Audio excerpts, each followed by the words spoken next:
Good afternoon, everybody, and welcome to another episode of Real Talks. I'm your host, David Steele, and I'm back with a good friend, Kyle. And our topic today, as we started doing before, is going to be House of the Dragon. So a couple of housekeeping notes. Number one, I actually did start a YouTube channel. It's finally up and running. I'm putting all of the previous episodes on there. Right now, there's, I think, about 7 of them. So all of the interviews I've done with Jeff Aiken and, Scott Mendelson and George Pinocchio, those were all up there for you guys to look at. I did put up the first episode of House of the Dragon, which Alicia and I did do a couple weeks ago. She's going to take some time off, so Kyle's going to step in for her. And, so the podcast is going to go on. I had kind of a rough week, but nonetheless, I'm over that, and I'm now getting back to the swing of things. Flashback Fridays. Don't worry about that. You guys missed a week. Don't worry about it. I got Black Panther all ready to rock and roll as soon as we're done here. And Kyle, tell the listeners, or I should say viewers in this case, what you're going to do in about an hour with Christina. Oh, yes. So on Twitter, we do a thing called Twitter Spaces, and it is essentially a place where anyone can talk and discuss a variety of topics, any topic they'd like. But in the case of about an hour, we will be doing a Twitter Spaces discussion on She-Hulk episode 3. So that'll be really fun. So, yeah. Go join them. They're very good at what they do. And I should also plug that nightly on Twitter, there is a little club that we're getting together. It's a little movie club. The host, his screen name is Skadoosh. If you follow me, you'll be able to see his screen name. Go join that space. Guys, it's a blast. We talk about movies all the time. We wrapped up a whole week of Steven Spielberg movies. And at the end, what we do is, he goes through all the filmography, and then what ends up happening is we all give our top 5 or top 10, depending on how many movies there are, and it's a treat. Sometimes they, overflow into the next night, but we're starting to get this thing going, and I just made the suggestion to him, and I think he's going to take it. What we're going to do is we're going to do AFI's top 100 list. So every single week, we're going to start at film number 100, regardless of what it is and how it is and if they've seen it or not. Everybody's going to sit down and watch the movie of that week. And then we're going to figure out a day to do it on. And then we're going to sit down and talk. That sounds like a lot of fun. And it's going to be a blast. So what ends up happening is, whether it's Psycho or Silence of the Lambs or Citizen Kane or Casablanca or Gone with the Wind or anything and everything you can imagine. Pulp Fiction, I'm just naming a couple off the top of my head. We're going to be doing 100 films. So come join us for that. Join in with the fun. But back to today's episode. So we are going to be talking about episode 2 of House of the Dragon. So now, question. I know the app crashed last week. Did it crash on you this week, or did you watch it on HBO? Yeah, I watched it on HBO, thank goodness, because I couldn't handle that because I was watching The Rings of Power last night on Amazon Prime, and it was very, very stressful whether it would crash or not. But luckily on HBO, just regular cable like the olden days, it works fine there. And I don't believe the app crashed for people for episode 2, so. Yeah, I kind of think they figured that out, so that's good to see. I think I will have a sneaking suspicion on the last episode it's going to crash. I do, because it's like the final one. But we just started last week. We're building up to this week. So right off the top, what were your first impressions of this? Of episode 1? Episode 2. Episode 2, I thought it wasn't as great to me as episode 1. And mainly that has to do with it being more of a filler episode to kind of situate the story from what happened and how it began in episode 1 into episode 3 and 4. I would assume that the season is going to really get going in episode 5, but right now we're kind of bouncing off of the characters that we were introduced to in the first episode. But just because I didn't think it was as, action packed or as exciting as episode 1, I do think it was a terrific episode. And I think that the actors are still top notch in this show. The characters are still incredibly fascinating. And once again, they're doing an incredible job at adapting George R.R. Martin's Fire and Blood book. So that is, I mean, it's funny because this episode is basically like one paragraph of the 700-paged Fire and Blood book that George R. R. Martin wrote. So that just shows you how much, how little they have to work with, but how much they were able to stretch it into a very satisfying second episode. That's crazy. One paragraph. Now, I know, I'm just curious. So, for all those that don't know, Kyle just finished Heat 2, and his review is actually up on YouTube. Go check that out. So, how long was Heat 2? I'm just curious in comparison to, like, you just said 700 pages. Heat 2 was how long around was it in 470 pages long. So, it was thick. It was thick, but I will say that it had a it had if I would compare Fire and Blood is, I would say, way thicker because the amount of words on the page in Fire and Blood, on each page, there are more words on each page than there are in Heat 2. So makes sense. Cool. Yeah. Okay. So I mean, so off the top, I mean, I liked it. As you described it perfectly. It was a filler episode. We got introduced to these characters in the first episode, and they needed to go somewhere. You can really start to see the character's arc in every single one, whether it's the kings or the princes or Daenerys's. You really start to see how things start to unfold. So it was really interesting in that that respect. So the crab feeder was basically introduced in the very first episode, but it was just more of we never saw any. I mean, it was just more of talking about it. In the very beginning of this episode, we finally see the crab feeder, or what looked to be. I mean, that shot on the beach with all these crabs to start out the episode was a little, I don't know what you'd call it, spooky? It was weird? Terrifying. I mean, it was, that's probably the better word, terrifying. I mean, those dead bodies, I don't know how long they had been, but they had decayed for a number of days, and I would say even it looked like almost weeks, where like they were just going out of the eye sockets, and it was gruesome. Yeah, it was. I mean, that's just Game of Thrones for you. So, and by the way, guys, I'm going to probably butcher a couple of these names because I'm not good with. So, Kyle, step in if I'm mispronouncing. So, the main character, the princess, basically, this is so once again, we see her in I would guess you'd call it throne room, meeting room, and she's doing her usual thing. And so she finally speaks up this time. So in the first episode, she kind of wanted to say something, but she didn't really have the nerve. And now that she's the heir to the Iron Throne, she kind of felt like she had to say something. So as she was listening to everybody talk, she actually spoke up this time, and they all turned and looked at her. And it was like, whoa. And so one of them had basically said, I kind of agree with the princess.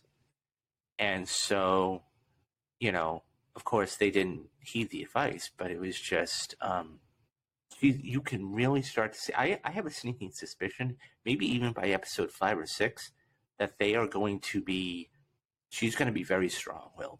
I mean, you already see her in the Game of Thrones series, but I think she's going to really start to develop this over the course of the series. But yeah, so I'm curious, David. Do you watch the after credits behind the scenes looks on each episode? I haven't, and I need to Yeah, start you doing that. really should, because they So, are outstanding. And I believe they've been doing this since back in, the original Game of Thrones was airing, and when they had, I think it was HBO Go, and I didn't have that at the time, so I never was able to watch them. But like now and I watch on HBO, like regular HBO, and they don't have it. So every episode now I have to turn on HBO Max and then watch it, because some of the things that they go into are things that you never think about. For instance, like last week, they went into the whole idea that the reason why they juxtapose the jousting tourney with the birth of Balon and the death of Aemma, it was to show that a woman's battlefield in that time is on the labor bed. And I thought that was brilliant, especially when I heard it. So, in the case of this episode, what you were talking about with Rhaenyra in that council room, like the point of that scene is to show you that in the last episode of, well, in the first episode of the show, it ends with Rhaenyra being named the heir to the Iron Throne. And you immediately think, oh, well, now she's going to be very powerful. Now she will have way more power, and she won't just be the cupbearer. She won't be the person that just fills everyone's drinks up, and the daughter that King Viserys tends to neglect because he wants a son. She'll be more than that. And the point of that episode and the point of that scene of her in that room is to show you nothing has changed. She is still the cupbearer. She is still being discarded amongst the discussions. And what I also really do love is just by that one scene when she says that, why don't we take our dragons? We have dragon riders. Why don't we bring them to the free cities where the crab feeder is basically terrorizing the entire place? And they say, no, we can't do that. But then, like, you see Corlys Velaryon, who is the one that brought it up, he respects the princess, and he says that, oh, well, I like the way she's thinking. Whereas Sir Otto Hightower, the king's hand, he is against this. And the king, he's not really against it because, he doesn't respect his daughter, but he really is protective of his daughter. And he knows that if he lets his daughter go to that area, there is a potential that she can be killed. And there are so many factors going into it. And I just love in that one scene, you get all these characters, you get to know more about them, it's character building.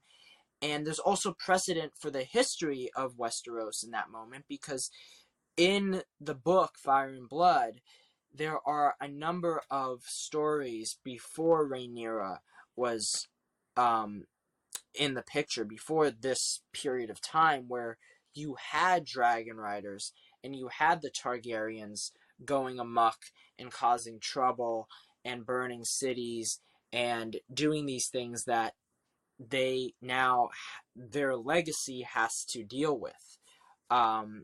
And it's really, I mean, it's just really, really interesting. And I just love the way that they're telling the story. So, yeah. it, yeah, no, and I think that, so there's a common thread between Kyle and I. So we watched this movie pundit. His name is John Campia, and he calls certain things second level. And he called like a Dune and Robert Meyer Burnett and everybody else, and they called it second level. And what they're referring to is it's not just the story itself. So you have the story, and then you have what they term and coin as a second level.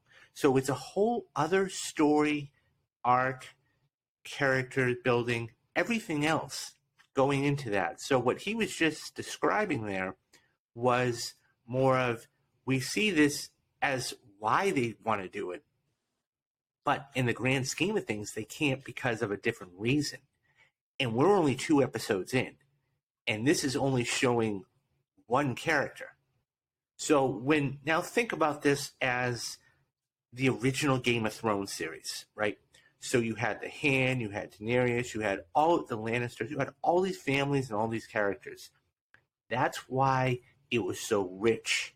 That's why it was so deep, and that's why it was so troubling in certain areas, because this is what they did back in those days. And so, like you were just saying, this is second level stuff.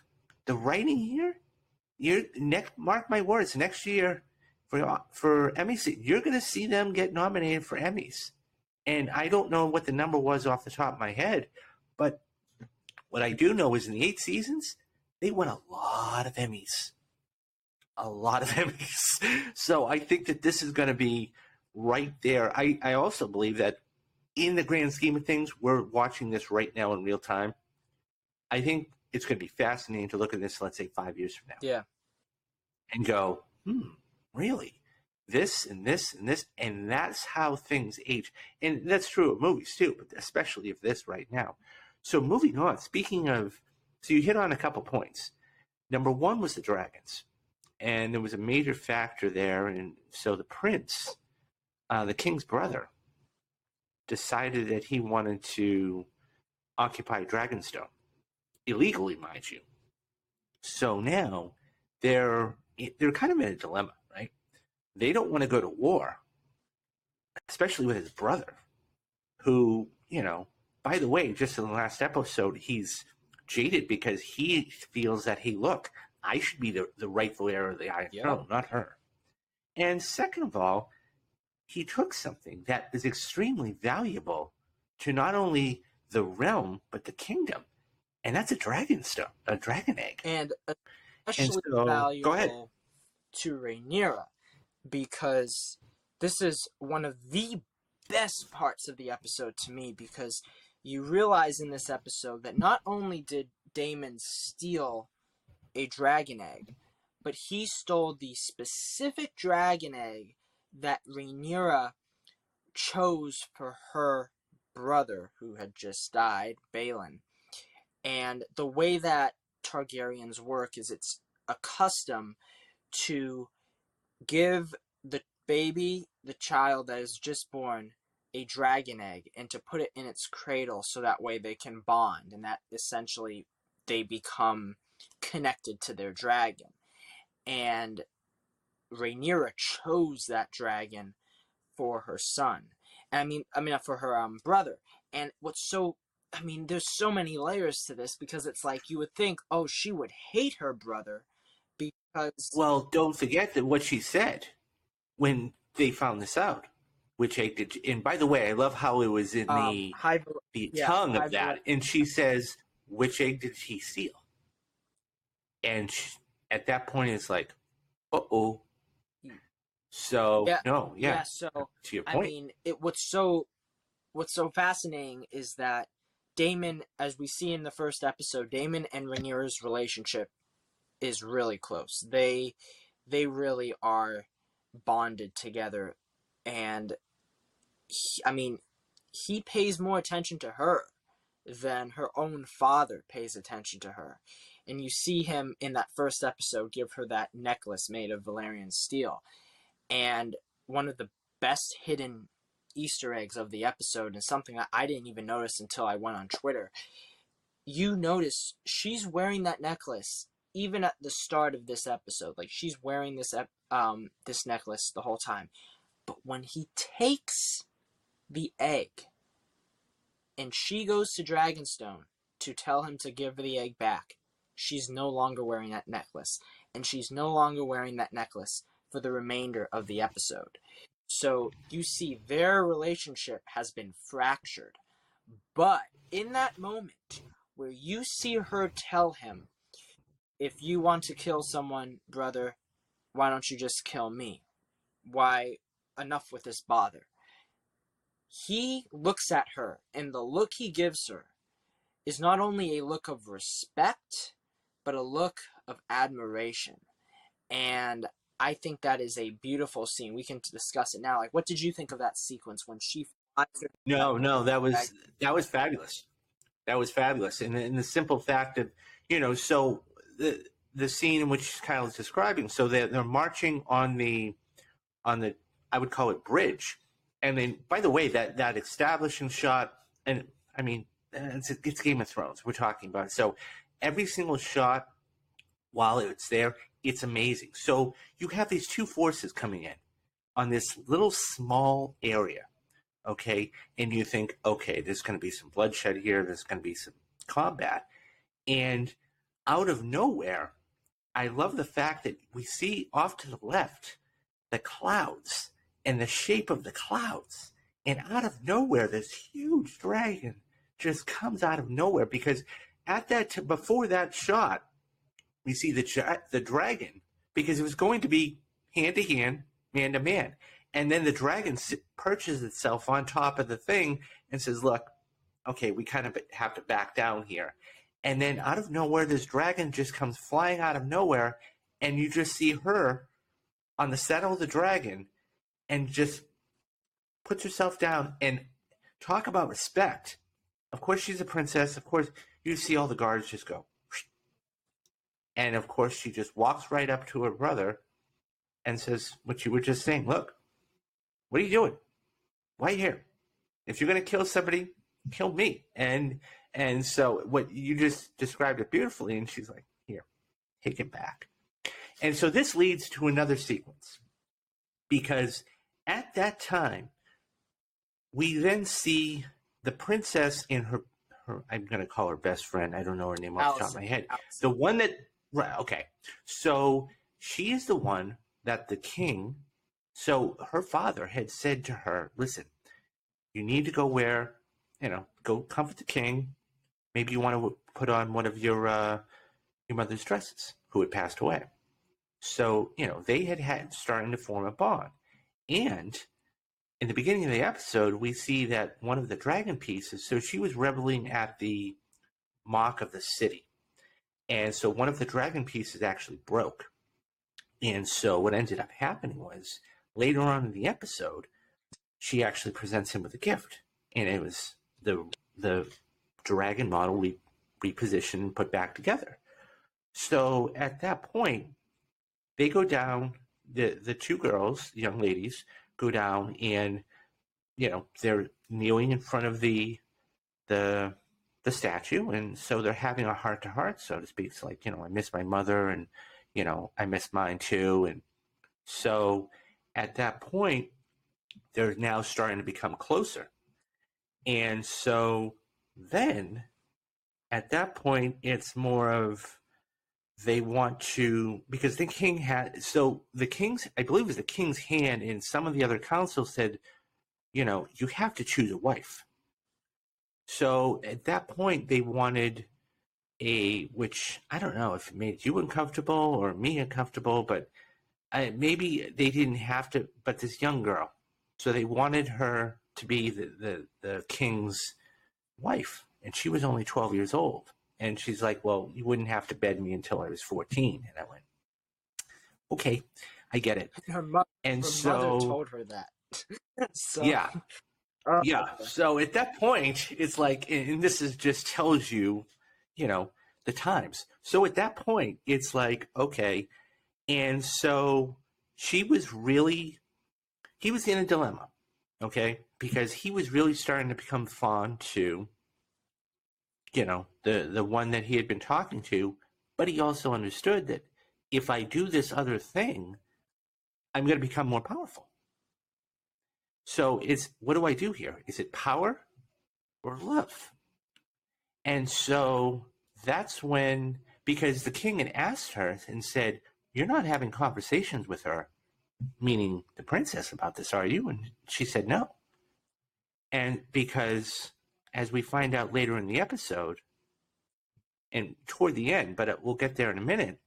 So when she comes back, the princess, they hadn't, the two really have a heart to heart and say, look, I know we haven't really spoken since, your mother, my wife's passing. I'm sorry about that. but you also have to understand that you're extremely valuable and you are the heir to the throne. And we can't have anything happen to you.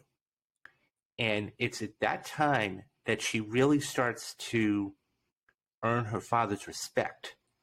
And she's not, and he even says it, you're no longer a young girl, you're a young lady now. And you're going to learn. You have to have patience and you're going to have to learn. It's just that simple. And so, unbeknownst to her, of course, and so at that point, we have a meeting with her cousin and one of the other council members, and who actually was talking about the shipping lanes, and says, "Look, we have to take care of this now because if we don't, this is going to be a problem later on."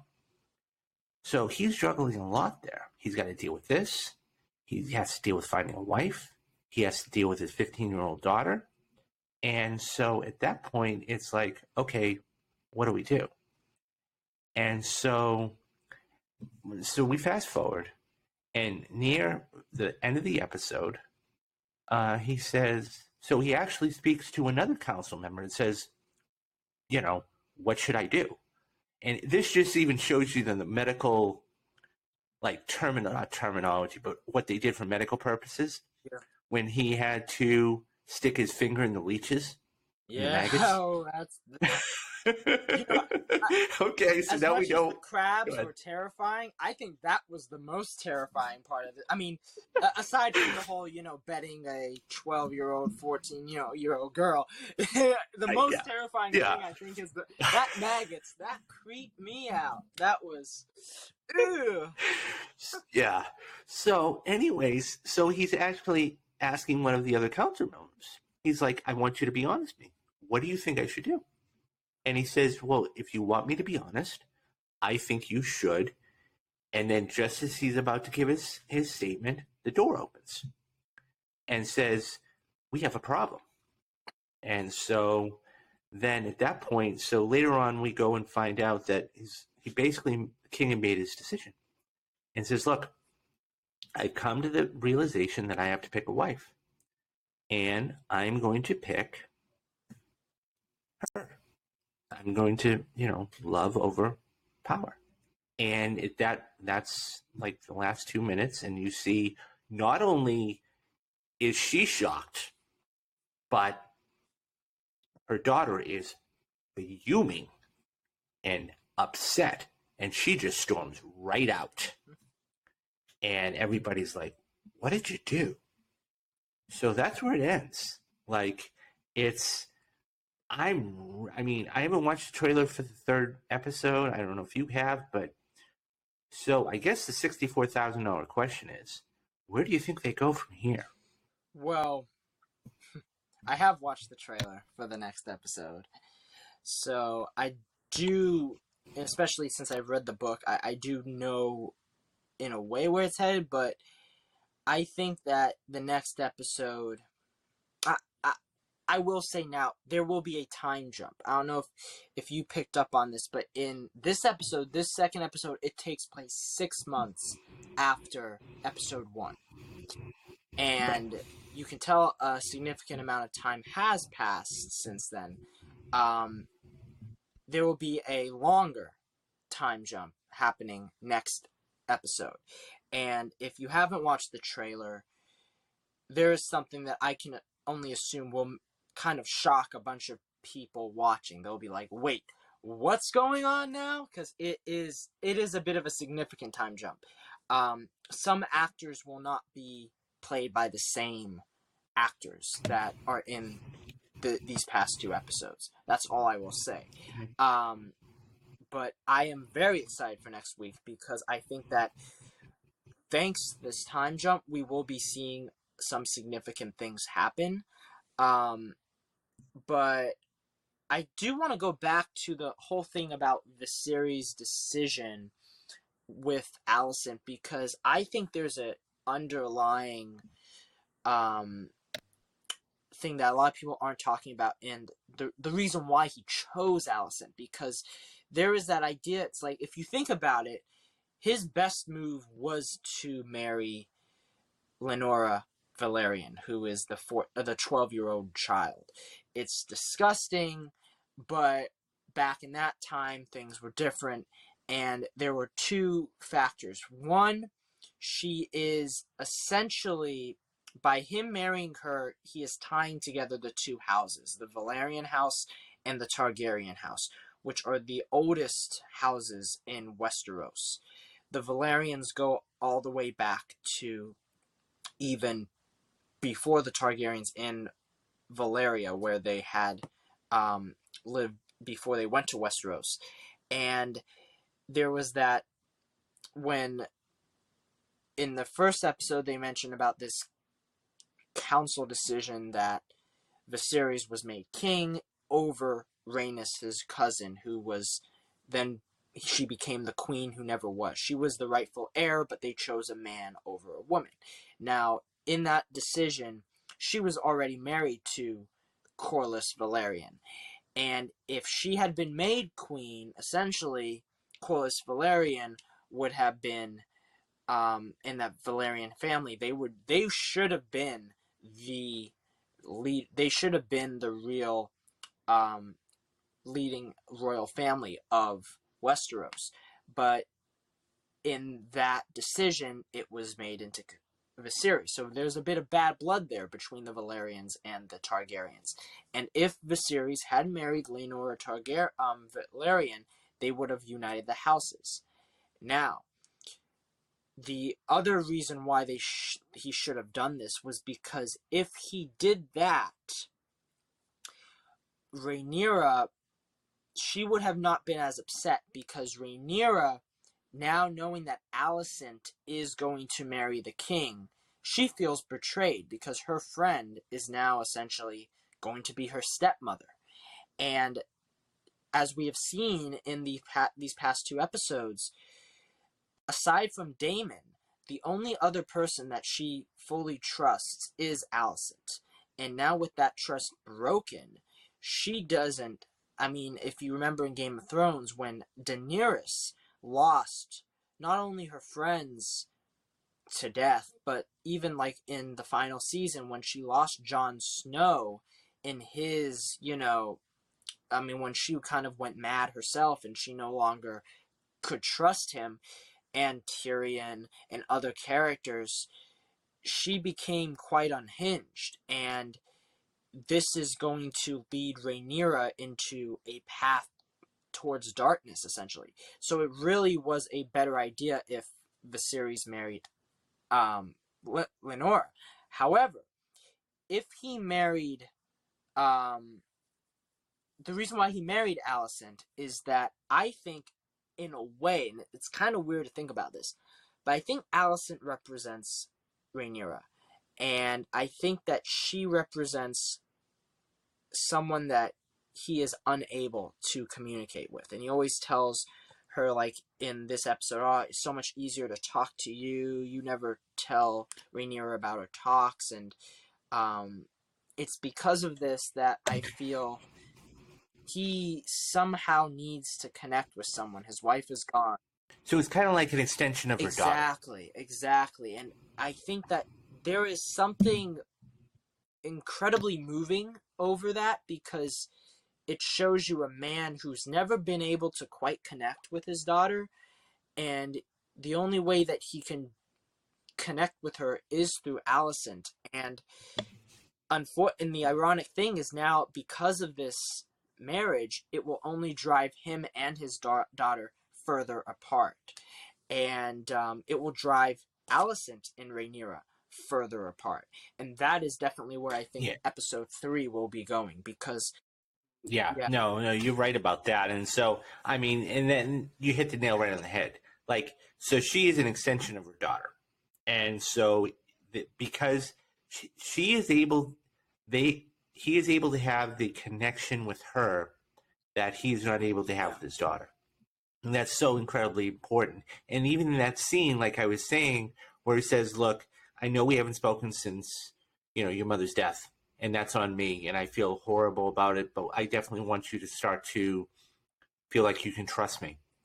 And there was a key scene that I omitted that I want to go back to, and that was the cousin actually talking with the princess and basically saying, hey, listen, you do realize you're never going to be heir to the throne. Okay? A male will be sitting on the Iron Throne at one point. Don't for a minute think that you're going to be sitting on the Iron Throne at some point, because they have to do this for what it is, because they will never accept a queen, ever, ever, ever, ever. So please don't, and so, so you're seeing now the power struggle there of, okay, well, if you really believe that, then, And it is what it is. that is the underlying theme of episode 2, which is to show you how in these patriarchal societies, and kingdoms, how women are portrayed. I mean, it also went into that in episode 1, but this episode really showed you how even two women like Rhaenys and Rhaenyra, they can be in conflict with each other because of the men in their kingdom. It's very, very captivating television. Yeah. So, I mean, what I'm looking for, and like I said, I'm going to, two things. Number one, I'm going to sit down and watch the behind the scenes from now on. Because what you're just divulging and telling, I missed, it's like not watching the episode. I missed so much stuff. So that's the first thing. And number two, I really believe, and I have no doubt about this, and you'll know more than I will, that you're going to see a conflict between the princess and her best friend, because she is going to, we don't know at this point at least, going to be wedded to the king.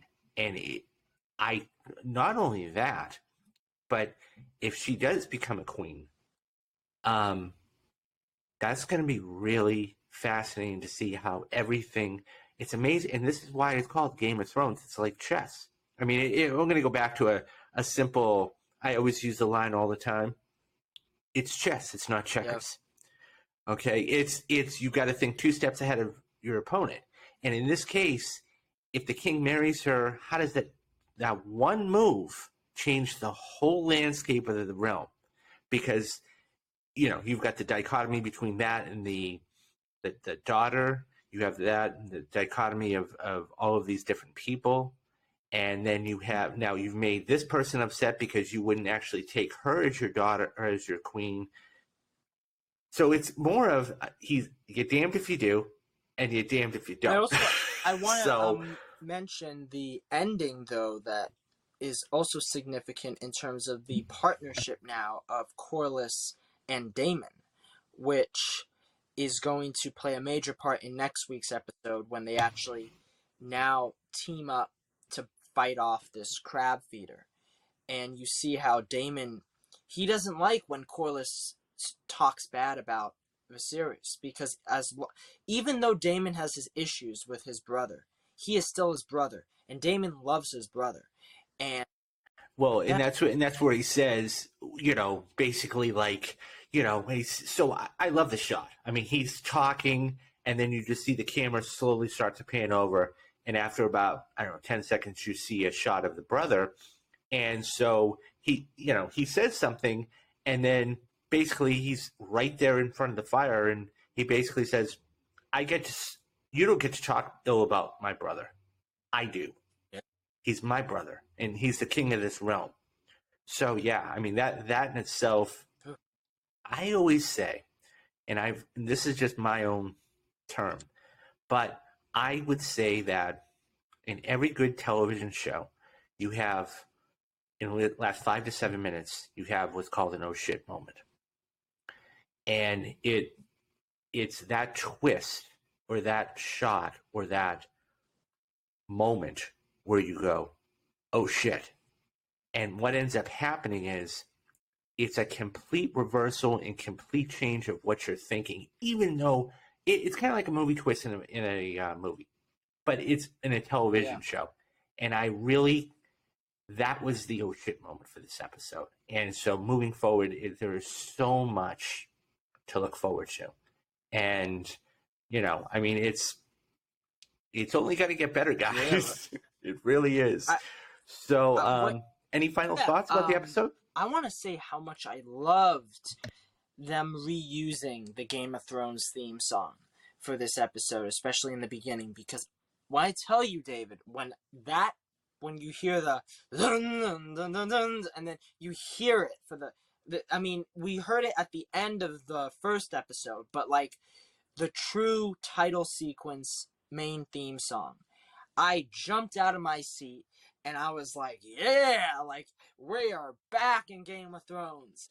And I tell you why this is such a big deal, because there are a lot of movies and shows of late that have failed to use iconic music. One of them being Obi-Wan Kenobi. If you watch that series, there is very little Star Wars music actually in it. It is mostly new material. And in my opinion, it lacks. I mean, that's what kind of hurts the show, because if you do not hear that iconic music, you do not quite feel like you're watching Star Wars. And in the case of Game of Thrones, that Game of Thrones theme, I mean, depending on how many other themes come out in the next number of years. But I think when all is said and done, if we look at the greatest themes in the history of movies and TV, whether it's Star Wars, whether it's the Avengers, whether it is, I mean, all of these famous themes, Game of Thrones is one of those. Game of Thrones has one of the most iconic theme songs of all time. And the fact that they reuse this theme, it means not only that this show will use that theme, but in my eyes, it means that every single spin-off of Game of Thrones they make will use that theme. And Game of Thrones will truly never go away. We will never have a situation where, you know, a new composer comes on to take on Game of Thrones, like, say, a Superman or a Batman. Game of Thrones, unless they do, like, you know, a reboot or a remake. But right now, we are in a new world. And just similar to Lord of the Rings, in a sense, how iconic the Lord of the Rings music was, this Game of Thrones music, I think, could transcend that, because we're going to get to a point where there are hundreds and innumerable amount of stories that they can tell, and we will be hearing this music. And I just personally, as someone that, I mean, that theme I've been listening to since I was 12 years old, I am so excited just to hear that theme again on Sunday when the show starts. Yeah, yeah, and that's what makes this such an, and what you said it, iconic. This show has been in the atmosphere of society for 15 years, and it's just been unbelievable. And everybody's been chomping at the bit, and you know that's why it crashed last week and everything, because they were ready for it, and I think they had to have enough time pass by. Anyways, so yeah, that's episode 2, guys. It was just unbelievable. So moving forward, I'm going to have Kyle come back, and he's going to be talking every Monday or every week at some point. We're going to be putting out a Game of Thrones House of the Dragon spoiler cast. Mm-hmm. So this is episode 2. I wanted to touch on a couple things before we left. Flashback Fridays, as I said, I will be posting Black Panther today. Don't worry, guys. The podcast is still going to continue on. A lot of this stuff, because of financial stuff, is going to go on YouTube. So look for all of this stuff in video form. So if you're a subscriber on Apple Podcasts or Anchor or, you know, Spotify or any of those other networks, just come over to the YouTube channel, and it's the same symbol. It's going to say Real Talks. It's under David Steele, same name, and you'll be able to just find it and boom, just subscribe, guys. I'm looking to, you know, get as much stuff out as I can, as fast as I can. Don't worry about Rewatch Wednesdays. As I said, Alicia's going to take some time off. I will start Rewatch Wednesdays. And we are going to do that. And the first episode is going to be Steve Jobs. the Danny Boyle 2015 film, which I just gush over. I don't know. Have you seen Steve Jobs? No, I haven't. Oh my God. Sit down, spend the 90 minutes or 2 hours. Matt, I mean, it's not as good as Heat, but if you know the backstory, seriously, if you know the BTS stuff, you go, oh my God. And I really truly believe that changed the critical career of Michael Fassbender. Because if you look at what he did, I mean, obviously, everybody knew Leo was going to win for the Reverend, and that's a whole other thing for another time, okay? But because he didn't win, you look at the choices he made after that. You look at the Snowman, which was horrible. You look at, I know you have to say that, right? You look at X-Men Dark Phoenix, which was horrible. You look at Assassin's Creed, which was horrible. Counselor. The Counselor, which was horrible. So it's just amazing to me how one person not winning an award can just totally derail his career. And where is he now? I mean, sure, he's working and he's got other projects, but So, anyways, getting back to Rewatch Wednesdays, that's going to be the first episode, and then I'm going to sit down. I am going to sit down and watch Catch Me If You Can, and then I'm going to do Heat after that, and we're just going to keep going with that. Mob Mondays, what I will do instead of I will put the first episode of Mob Mondays on Apple Podcasts, but I'm also going to put it on YouTube with Brad Rochefort. So if you guys want to actually see the audio version of that, feel free to hop on over and take care of that. So I know Kyle's got to get out of here because he's got to do a space in a few minutes. I actually got to catch up on She-Hulk. So of the three, so I've watched the first one. I've got to catch up on the second and third episode. Was it good? Yeah. I enjoyed it. I think it's a fun little show. Okay. Cool. All right, guys. So as I said before, just stay tuned. It's going to be a bit. Don't worry. We're going to get the stuff back up and running. That's all I got. I mean, I'm dying to actually get this stuff back out for you. There's going to be so much stuff coming forward, guys. And please, and I'm not even talking about the fact that in October, I mean, at the end of September, we got Don't Worry, Darling. October, we've got Halloween Kills, which, that's going to be a whole other thing. But actually, if you want to go over to Phil Walsh's podcast and check that out, he's doing a whole retrospective on Halloween. Doesn't Halloween Ends come out September? No, October 15th. October 15th to the 22nd, I believe. Oh, wow. It's right. Yeah, so it's right around Halloween. You got Black Adam, which is coming out in October. Then, of course, November. I mean, everybody. That has got to be the first or second, depending on what you're looking at, number one anticipated movie in Wakanda Forever. Yeah. I really believe that they're going to put out a second trailer at D24. Oh, totally. They have to. They have to. And look, if it's as good as projected in the first one, not to go on a tangent. When do you think they'll release a trailer for Black Adam? Because, I mean, we still have October. We still have about a month away from Black Adam. And they technically haven't released a second trailer. They've only released... Well, to further that point, Kyle, DC Fandom just got canceled. Exactly, yes. So now it's, okay, what do you do? Yeah. I don't know. To be frank with you, I don't know. Is there any... I'm just trying to think of I don't know. And the thing is, I don't know when they would... you know what they'll probably do? They'll probably just drop it on Twitter. Yeah. And, it should Wednesday morning, whatever. I would assume that... No, absolutely. I don't know if you saw The Rock. He did a whole thing about the marketing of Black Adam, and he met with the people that are marketing the movie and the toy manufacturers and everything, and he showed them the film. So I think that right now we're going to start to really see a push for Black Adam. September will be all about, Black Adam. I got a whole bunch of the action figures from the film. It looks like, we're going to start to see something like that soon. So that's one that I'm curious about, because D23 is next week.